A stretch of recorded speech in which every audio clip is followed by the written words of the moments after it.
Hi guys, my name's Yasmin. I've got my patient Yogi here and we're going to be showing you how we put in ear medication at home.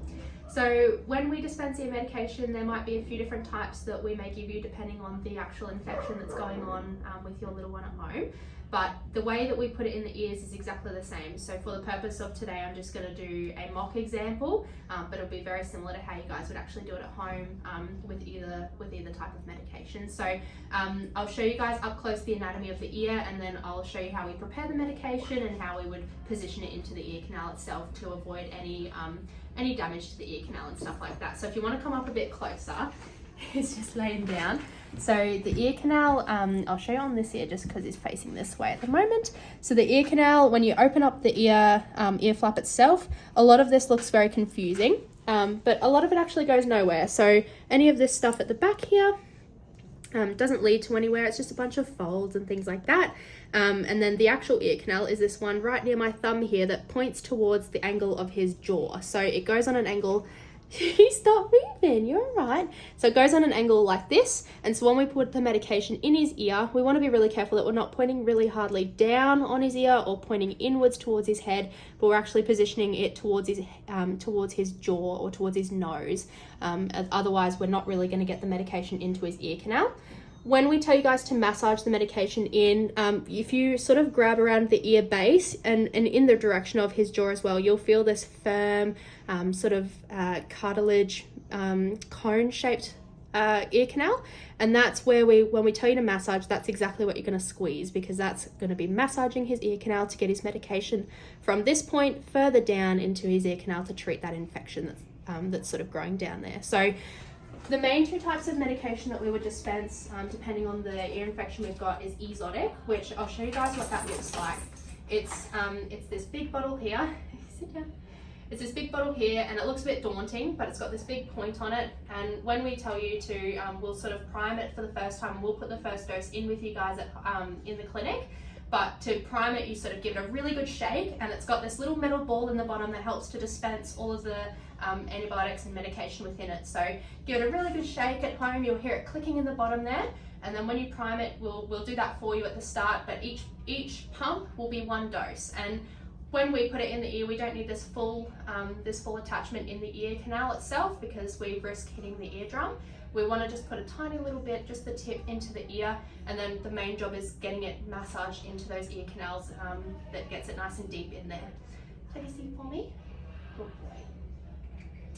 So that's one type of medication that we might give you for an ear infection. The other one comes in a little bottle like this, and what we do is we'll also do the first dose with you in consult, but it's got a bit of a different attachment on it. So when we pull the tip off, it looks like a little pointy sauce bottle. And then to get the actual syringe in, if you want to come in a bit closer, it's not a treat, you're all right. We just wiggle, the tip off very carefully, and that actually shows us the inside of the medication bottle. And then to draw that one up, we'll often give you a syringe for that. And to draw that up, we just put the syringe into the bottle itself and just draw back. And the dose that you'll need for each ear is going to be written on the label itself. But oftentimes you're drawing up 1 ml or half a ml into that. So it's going to be a full syringe, and similar to this other ear medication, we only want to put the very tip of that into their actual ear canal, because otherwise we risk damaging the eardrum and the other anatomy within the ear. So I'm not going to give that one to my dog today because he doesn't actually need it, but I was just showing you guys how we draw that up. Good boy. When you store it, we just put all the lids back on and keep it in an upright position, otherwise we may risk it leaking out. I'll show you with just a clean syringe now. Do you want to lay down? So I'll show you with a clear syringe now. So this is just his other ear from what I showed you before, but all of this doesn't really go anywhere. This is his ear canal here facing towards his jaw itself. So when we put the syringe in, or his pump for his medication, we only want to put it in a little bit. So only the very tip needs to go in there. Okay, and then the rest, once we've pushed it in, we pull that straight out. We hold the ear flap up to keep the ear canal nice and vertical. And then, like I said, we just squeeze that cartilage ear canal and just give it a really gentle massage. And what you'll hear is a really wet sort of squelching sound.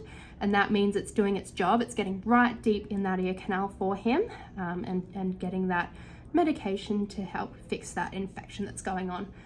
Once you've put your medication in, put the ear flap straight back down, clear out a little bit because they might shake their head, and that's perfectly fine because it feels a bit funny, and basically he's just flicking out a little bit of that medication, and that's perfectly normal. The dose that we give them for the ear medication accounts for them flicking a little bit out of their ear canals. But when they shake their head, it almost coats the ear canal with the medication on its way back out, so that's perfectly fine. But just, if you don't want it on your walls and stuff like that, just do it outside because they're guaranteed to shake their head afterwards. But that's essentially how we put ear medication in at home. Hope that was helpful.